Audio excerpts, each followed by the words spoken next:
A simple woman was kicked out of her seat before takeoff. A plain woman in a worn wool coat and thrift store flats. She was told by a smiling flight attendant that her ticket was being re-verified. No apology. No explanation. Just a new boarding slip and a pointed look at the rear of the aircraft. The man who replaced her, young, loud, and dressed in expensive sneakers, didn't even look up from his phone as he sat down where she had been. Other passengers watched with a smirk or a shrug. One flight attendant called it a mix-up, but her voice made it sound like a correction. Claire Bennett said nothing.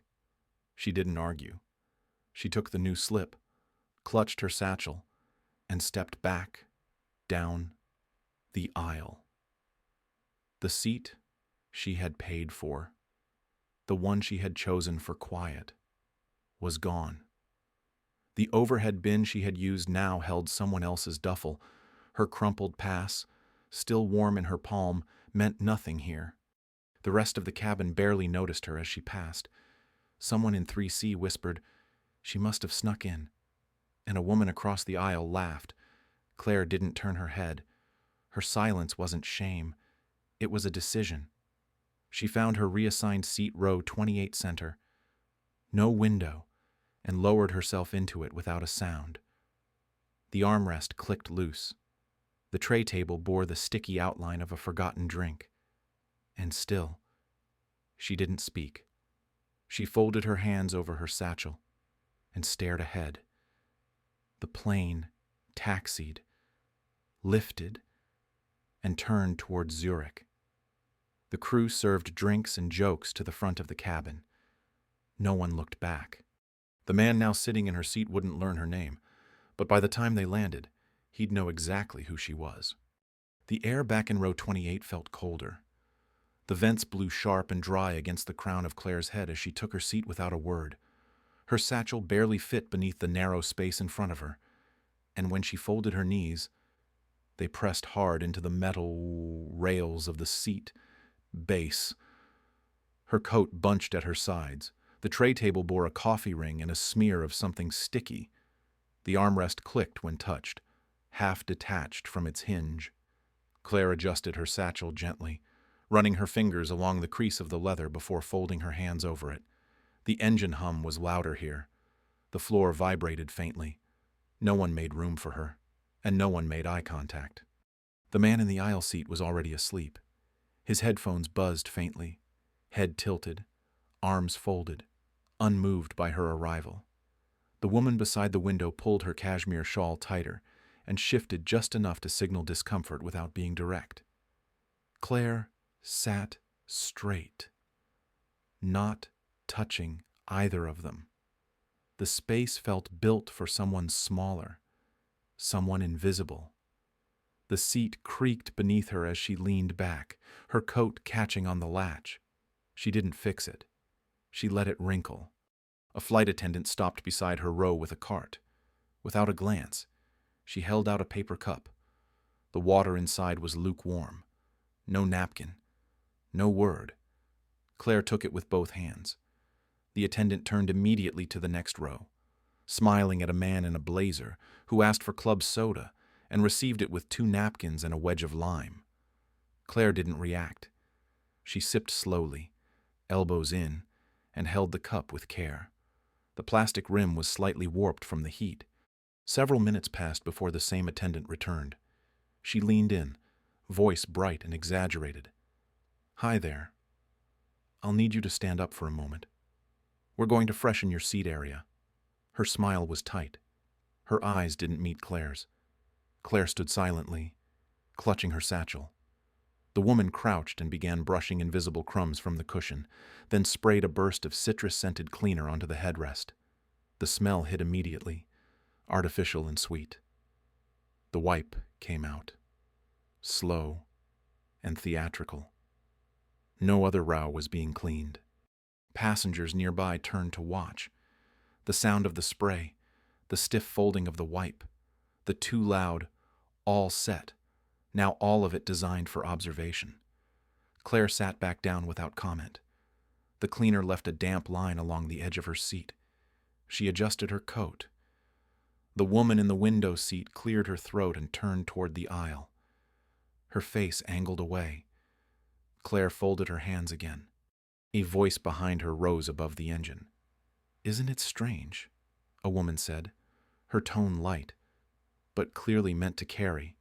"How standards have slipped, letting anyone into these sections now." The speaker was Sydney James, a frequent flyer known more for her jewelry line than for discretion.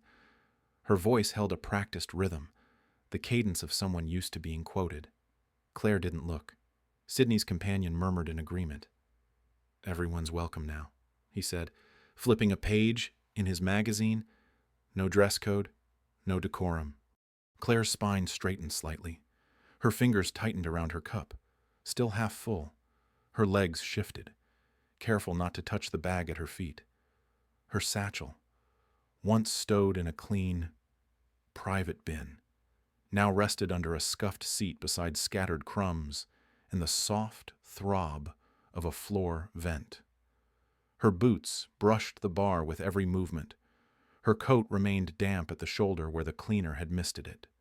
The attendant returned briefly to ask, in a voice almost too sweet, whether everything was comfortable. Claire turned her head a fraction, offered a nod, and returned her gaze forward. She was the only one being checked on. The words "we wouldn't want you to feel overlooked" were delivered like a threat. A man in the row across watched, half curious, half smirking. His expression said it all. "You don't belong here, and we're watching to see how long it takes for you to break." The crew didn't stop the commentary. They passed her row again with trays, served others with care, skipped her without pause. One attendant dropped a half-folded blanket in the aisle and made no move to retrieve it. Claire bent down slowly, returned it to the cart, and sat back again. Her cheeks were still, her brow smooth. She did not flinch. The overhead light flickered once. The man beside her stirred, glanced her way, then turned his head back to the window and pretended to sleep again. The citrus smell clung to the upholstery. The water in her cup had turned cool. A child down the aisle sneezed twice. The sound echoed strangely through the cabin, sharp against the dull thrum of the engine. The flight felt suspended. Claire closed her eyes for just a moment. She wasn't tired. She was storing something. She was watching. Then came the final touch. A second attendant walked past and paused, then leaned down just slightly, as if confiding something kind. She adjusted the tray latch and, in a voice just above a whisper, said, "If there's anything else you need, ma'am, security will be happy to assist you upon landing." The words were syrupy, but the meaning was not. Claire nodded once. She didn't speak. She reached for her satchel and shifted it half an inch toward her feet. 2 rows behind her, someone chuckled. Claire's face remained calm. She didn't sip the water again. She folded the paper cup and set it upright on her tray. Her satchel didn't move. Her silence, positioned perfectly beneath the cabin's dim lights, held the weight of a room that had mistaken her for someone easy to erase. Claire didn't move when the flight attendant returned. She was young, with polished nails and a crisp navy uniform. Her expression practiced and empty. "Miss," she said softly, crouching beside Claire's seat as if they were sharing a secret, "would you mind letting us take another look at your boarding pass and ID?" Her voice was sweet, almost embarrassed, but the hesitation in her eyes betrayed discomfort. Not Claire's, her own. Claire nodded once and reached for her satchel. She pulled out a leather folio, unzipped it carefully, and handed over the items without a word. The boarding pass was bent at the corners, but clean. The ID was pristine, edges sharp, the lettering clear. Her photograph showed the same quiet expression she wore now. Still, the attendant gave a tight smile and murmured, "Just a routine check. Thank you," before walking away with both documents. She didn't return alone. A few minutes later, a tall man appeared in the aisle beside Claire's row. He wore a blazer over a security badge, his earpiece blinking faintly. He held a clipboard close to his chest like a shield. "Claire Bennett," he asked. Not harshly. but with the cold detachment of someone trained to observe rather than engage. Claire looked up. Her eyes met his. She didn't answer, but the nod she gave was enough. The attendant handed him the documents. He reviewed them, then looked back at Claire, his expression unreadable. "There's been a manifest issue," he said, his voice louder than necessary. "Your ticket was flagged as a business class voucher, not a full fare for first class. We just need to confirm that everything was issued properly." He didn't mention that her ticket had been reassigned hours ago without cause. He didn't explain what triggered the flag. He didn't need to. The implication settled over the nearby rows like dust she didn't belong. And now they were proving it. Passengers nearby leaned sideways. One man across the aisle tilted his head slightly, pretending to read while keeping his eyes on Claire. A woman in front of her shifted and glanced back with raised brows. Behind her, someone whispered. Claire stayed still. Her breathing didn't change. Her hands rested flat on her satchel. Her posture never wavered. Miles Prescott, according to the name tag clipped to his jacket, remained standing in the aisle. The flight attendant beside him handed him a tablet and murmured something too low to hear. Miles scrolled through a passenger manifest, glancing at Claire's ID again, then back at the screen. "Just verifying," he said, but it wasn't to her. It was to everyone watching. Claire didn't interrupt. She didn't ask questions. She simply waited. Her silence made them nervous. The attendant's tone shifted slightly.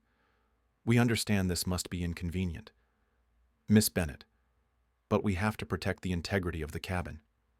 You understand?" "Of course." She smiled again, too brightly. It was the kind of smile people use with children or patients. Claire nodded once more. Her face remained calm. A woman a few seats over leaned toward her husband. "It's sad," she murmured. "They just let anyone upgrade these days. No checks until it's too late." The man didn't respond. He kept his eyes on the tablet in front of him, pretending not to listen. Miles didn't move for several minutes. He stood with the clipboard, occasionally glancing at Claire, occasionally speaking quietly into his mic. A third flight attendant walked by and offered her water again. Same paper cup. Same lukewarm temperature. This time without a word. Claire didn't touch it. She rested her hands on her satchel again and kept her eyes forward. The murmurs continued. A man behind her asked the crew if there was a delay. A woman up front glanced backward more than once, then whispered something to her friend. No one asked Claire if she was okay. No one asked what she had done. Eventually, Miles stepped closer. His hand opened slowly, returning her ID and boarding pass. "Thank you for your cooperation," he said with forced politeness. "We appreciate your understanding." Claire took them back. Her fingers were steady. She didn't look at him. The attendant added, "We're all set for now. Just let us know if you need anything." Her voice was thinner now, like she wanted the moment to disappear. Claire gave a brief nod. They left, but Miles did not go far. He stepped back to the front of the cabin and stood, hands clasped at his waist, watching her. Claire returned the documents to her folio and zipped it closed. Her breathing remained even. Her hands didn't tremble. She adjusted the satchel under her knees and leaned back into her seat. Passengers settled again, but their glances didn't. One man across the aisle crossed his arms tighter. A woman tucked her purse between her knees. Every small gesture added weight to the air. The seatbelt light blinked overhead. The engines hummed a steady rhythm. Claire folded her arms gently. She didn't speak, didn't move again. Miles was still watching her, silent and still, the clipboard against his chest like a verdict that had already been written. The aisle was quiet when he returned. Not Miles this time, but another crew member, a man younger, leaner, with the confident ease of someone who thought routine could justify anything. He crouched beside Claire's row, balancing on the balls of his feet like a coach about to issue instructions. "Miss," he said, glancing briefly at her satchel above, "we've run into a bit of an overflow in the rear cabins. We need to adjust storage for balance. I'm going to move this." He didn't ask. His hand was already reaching up. Claire's fingers lifted slightly from her lap. She didn't touch him, didn't protest, but her hand hovered in a way that made the man pause. Their eyes met for a second, hers, calm, his expectant. Then, in one fluid motion, Claire stood. The row creaked as she slid out. She reached above and removed the satchel herself. The leather was warm from the lights. She held it to her chest, stepped into the aisle, and looked down its narrow length to where he was pointing 5 rows back, above a middle seat occupied by a couple quietly sipping red wine. The man gestured again. "Just here is fine." Claire nodded once and walked. Heads turned. The motion, the disruption, was just enough to draw interest. People who had ignored her for hours now watched as she passed, her coat still wrinkled from the citrus cleaner, her satchel tucked tight to her body like a file no one else was allowed to see. She reached the indicated row, gently opened the bin, and slid the bag inside.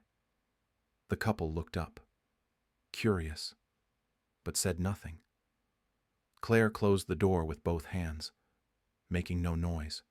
As she turned to return, a voice reached her from behind. "Some people really don't know their place." Someone muttered. It wasn't shouted. It wasn't even directed at her. But it landed hard enough to silence the rows around her. The tone was practiced, lazy, the kind of cruelty that arrives wrapped in conversational calm. It was Sydney James. She wore a beige cashmere wrap and sunglasses pushed up into her hair. Her legs were crossed neatly, her voice just loud enough to project 2 rows forward. She smiled at her companion across the aisle and added, "Honestly, I blame the airline. Dress codes used to mean something." The man beside her chuckled. "They're letting just anyone sit up here now. It used to be exclusive." He sipped from his glass and leaned into the performance. Claire didn't turn. She walked back toward her seat, not too fast, not too slow. Her posture was still upright. Her shoulders didn't flinch. She slid past her sleeping roommate and resumed her place in the center seat. The armrest pinched her side. She didn't adjust it. A paper napkin, folded too neatly, had been left on her tray. Whether from the attendant or a passenger, it was impossible to know. But it sat there like an offering made of condescension. Claire ignored it. She reached beneath her seat and adjusted the space where her feet had rested. Now empty. She opened the folio again. Inside were documents not fresh or decorative, but worn at the edges. Spreadsheets, notes, something handwritten in the corner. The kind of papers no one expected to see in a place like this. She laid them out neatly across the tray, just enough to touch each one, before stacking them again in order. Passengers around her shifted. No one spoke, but the tension, once dismissive, began to feel uneasy. She was not fighting. She was not defending, and that made it worse. The crew member who had moved her bag walked past again, not looking at her this time. His clipboard was still in hand, but now it dangled at his side like an afterthought. Sydney turned her head to glance once more. Her smile remained, but something in her expression had dulled. Claire remained silent. Her satchel was 5 rows behind her. Her view was blocked by the seat in front of her. Her tray table rocked slightly with every bump of turbulence, but none of it showed in her body. She adjusted her papers, folded the folio closed, and set it down, gently. Then she sat back, hands resting lightly on her knees, eyes fixed ahead. Her silence filled the space more than words ever could. She was not a disruption. She was a presence, not defensive, not theatrical, just still. And stillness, in a place built to erase people like her, became its own kind of resistance. The wheels touched down with a muted thud, and the aircraft slowed into a glide. Overhead, the seatbelt sign chimed. Passengers shifted in their seats, unclicking buckles before the light turned off. The atmosphere changed in an instant. Restless, relieved, distracted. First-class passengers reached for their devices, snapped cases closed, adjusted collars and cuffs with the casual authority of people used to being first. No one looked at Claire. The flight attendants moved down the aisle with mechanical cheer, thanking guests, smiling at rows that had tipped well or flirted kindly. Claire was passed again, unacknowledged. The woman beside her stood, stretched, and turned without a word. The man in the aisle grunted as he squeezed past. Claire remained seated, arms crossed lightly, waiting. She watched the rows empty ahead of her. Luggage came down, jackets were shrugged into, perfume lingered where women had passed. The man from 3A exited with a confident stride.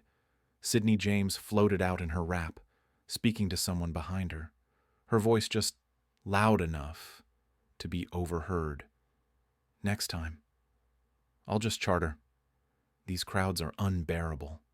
A flight attendant stood at the front of the cabin with a fixed smile, saying goodbye to each passenger with manufactured warmth. Her voice dropped slightly for the older gentleman from 2C. So lovely flying with you again. She straightened as the last of first class cleared. Then her posture sagged just slightly as the final group from the rear rows approached. Claire waited until the aisle cleared, then stood. She reached up for the bin 5 rows behind, retrieved her satchel herself, and returned to her row to slip it over her shoulder. It rested like an old friend against her hip, worn in all the corners, the brass buckle dulled from years of use. A crew member held out a hand to direct the last few passengers out. When Claire passed, he glanced down and offered no parting line, only a neutral expression that turned away too quickly. She stepped through the cabin door into the jet bridge. It was quieter here. The light was different, cooler, more sterile. A faint hum echoed off the steel walls. Ahead, 2 figures in tailored suits stood just outside the glass partition, not facing the door but angled toward the corridor, alert but unhurried. The first, a woman with a dark tablet pressed to her chest, spoke softly into her earpiece. The second, taller and broader, turned slightly as Claire appeared. He didn't smile, didn't gesture. He simply raised his wrist to his mic and nodded once. Claire walked forward, her steps even, measured. Behind her, one of the attendants froze. It was the young woman who had sprayed her seat earlier. Her eyes flicked from Claire to the suited figures, then to the woman now walking past them with quiet confidence. One of the passengers who had mocked her in the cabin, an executive type with a loud voice and a pocket square, slowed as he stepped into the terminal. His phone dipped slightly. His expression shifted. The suited man stepped forward. "Miss Bennett," he said calmly, "clearly, your car is ready." The sentence was simple. There was no emphasis, no flourish, just clarity. Claire nodded. The woman with the tablet stepped aside. A sleek black vehicle idled beyond the terminal glass, the rear door already open. Its driver stood in uniform at the edge of the entry ramp. No nameplate, no sign, no explanation, just preparation. The crew at the gate desk looked up as Claire passed. One of them started to say something, then thought better of it. Sydney James stood 20 feet ahead, phone in hand, one heel tipped against her roller bag. She looked up at the voice.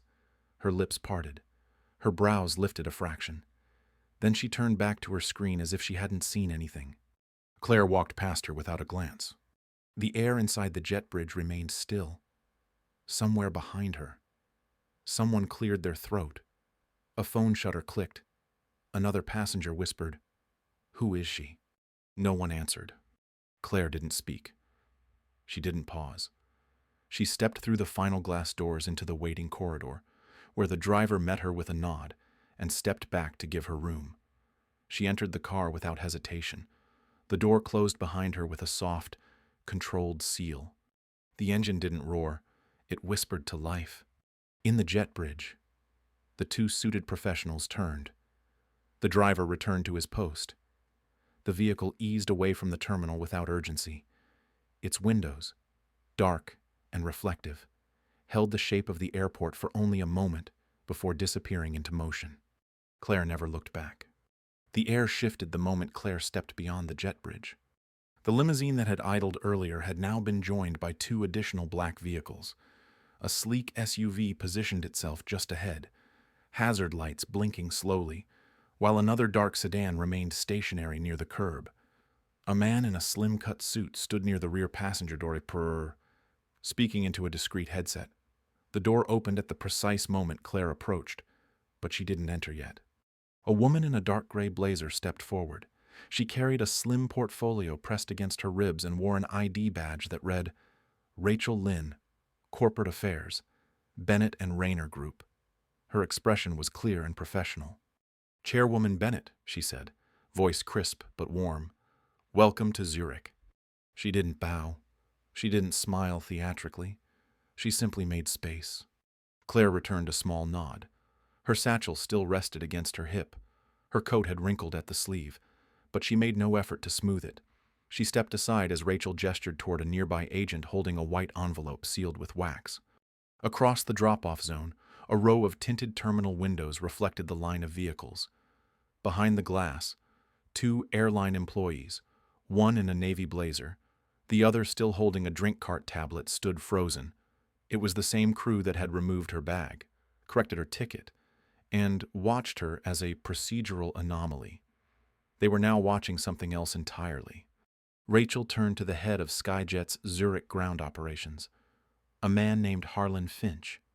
He wore a lanyard with 4 levels of access and a pinched expression that had grown tighter with each passing second. The agent with the envelope approached and handed it directly to him.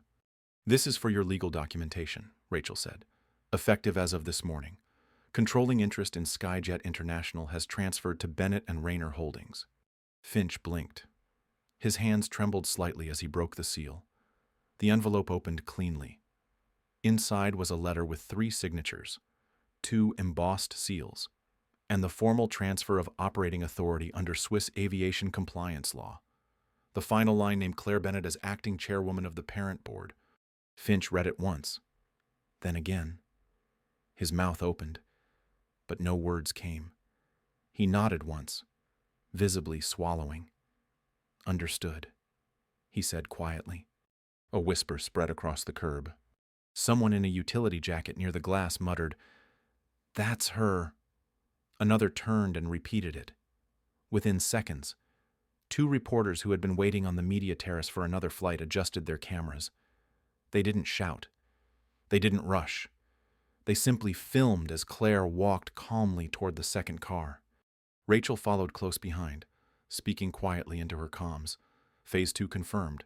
Internal notifications go live within the hour. Inside the terminal, an internal feed displayed a rolling ticker of Skyjet's daily operations. Beneath flight updates and weather notices, a new line appeared. Update board transition now complete. For all inquiries, contact B&R Holdings, Executive Division. One of the agents still standing inside the jet bridge leaned toward a colleague and asked, "Did she just—" The other didn't answer. They were still staring. Sidney James, now waiting at the priority car service line, turned just in time to catch Claire stepping into the open limousine. Her face stiffened. She glanced at her phone, tapped the screen twice, then lowered it. Her shoulders lifted in a reflexive posture of casual indifference. But her eyes didn't follow through. She looked back one more time, then stepped away. Rachel paused just before entering the vehicle. She turned once more to Finch, who was still holding the envelope like a verdict in his hands. "A press briefing will follow within the day," she said. "Until then, your team's cooperation is appreciated. For operational consistency, we suggest discretion." Her tone remained steady, not condescending, just absolute. Finch nodded again. Across the lot, the Skyjet crew from the flight began to emerge. The attendant who had reissued Claire's seat now stood with her hands folded tightly. Miles Prescott appeared beside her, eyes scanning the scene, recognizing too late what they'd mishandled. Claire didn't look up at them. Inside the limousine, the temperature was comfortably neutral. The windows dimmed automatically, shutting out the terminal. The seat cushions had just enough give to suggest custom build. She placed her satchel beside her, opened the flap, and removed the same folio she had guarded through the flight. She opened it across her lap, spreading out the familiar pages. Rachel settled into the seat opposite and opened a second folder. Thinner and more precise, she slid a single page across the center armrest. Zurich board minutes for tomorrow's advisory, she said, pre-cleared with Mason. Claire glanced down. She read, eyes moving over the familiar text. Nothing surprised her. It was already written. The convoy began to move. The SUV ahead turned out first, merging with terminal traffic. The second sedan followed closely. No horns, no shouting, just a quiet procession of black vehicles leaving the airport behind. Inside the terminal, a man in a blazer watched the screens, scanning the flight ticker, then the scrolling news banner beneath it. The new line was clearer now, bolder. Effective immediately, Claire Bennett appointed chairwoman, Bennett and Rayner Group, primary stakeholder of Skyjet International. A junior agent beside him turned and whispered, "Who is she?" No one answered. In the back seat of the limousine, Claire ran her hand along the edge of the document. Her fingers were steady. She didn't look out the window. She didn't check her phone. She didn't need to say anything. The car moved smoothly down the ramp. Behind her, the airport faded into distance. The vehicles around her adjusted course, following pre-planned instructions. The security escort maintained formation. Claire folded the document. She slid it into her folio. The light inside the cabin remained soft, untouched. And still, she said nothing. The boardroom was silent as the last paragraph of the memo was read aloud. It had arrived that morning, encrypted and signed, addressed to the executive team and legal counsel of Skyjet International. The subject line was simple: immediate governance realignment. The sender was Bennett and Rayner Holdings. The signature at the bottom, while not embellished or underlined, carried legal finality: Chairwoman Claire Bennett. No one in the room spoke at first. Carl Dunridge sat at the far end of the table. His tie was loosened, his face drawn tight. The general counsel, a woman named Marion Holt, had stopped taking notes halfway through. The head of PR cleared his throat twice, but said nothing. On the large monitor at the center of the room, the redrafted organizational chart displayed a clean, irreversible structure. Claire Bennett now held 63% of voting shares through the holding group, with the remainder divided between secondary partners. The memo didn't demand an exit, it confirmed it. Carl stood slowly, reaching for the envelope in front of him. It contained his formal resignation signed the night before, time-stamped at 11:04 p.m. He didn't hand it to anyone. He simply placed it on the table, nodded to no one in particular, and left the room. As the door shut behind him, the room exhaled. Marion Holt looked down at the packet in front of her. Page 2 outlined staff reassignments and a compliance audit, but the quiet weight of page 3 held more consequence. It was a list of terminated contracts, labeled permanent disqualification notices. Each name matched a crew ID from Flight 421. The dismissals were not disciplinary. They were structural. No appeals. No negotiations. The reason column read, "Conduct incompatible with ethical standards outlined in revised operational charter, Bennett and Rayner Group." Their badges were already revoked. In a different wing of the headquarters, security escorted 2 former attendants out of the operations suite. No cameras, no raised voices, just a quiet walk to the exit. Jackets folded over arms, keycards already disabled. A third attendant, the one who had cleaned Claire's seat, stood at the HR reception desk, reading a document with trembling hands. Her signature line was highlighted in yellow acknowledgement of permanent industry disqualification, confirmed via Alliance-wide ethics database. She signed without a word. Her name would never again appear in the Skyjet uniform system. That same afternoon, every employee at the airline received a new login prompt. The interface was clean, white, and minimal.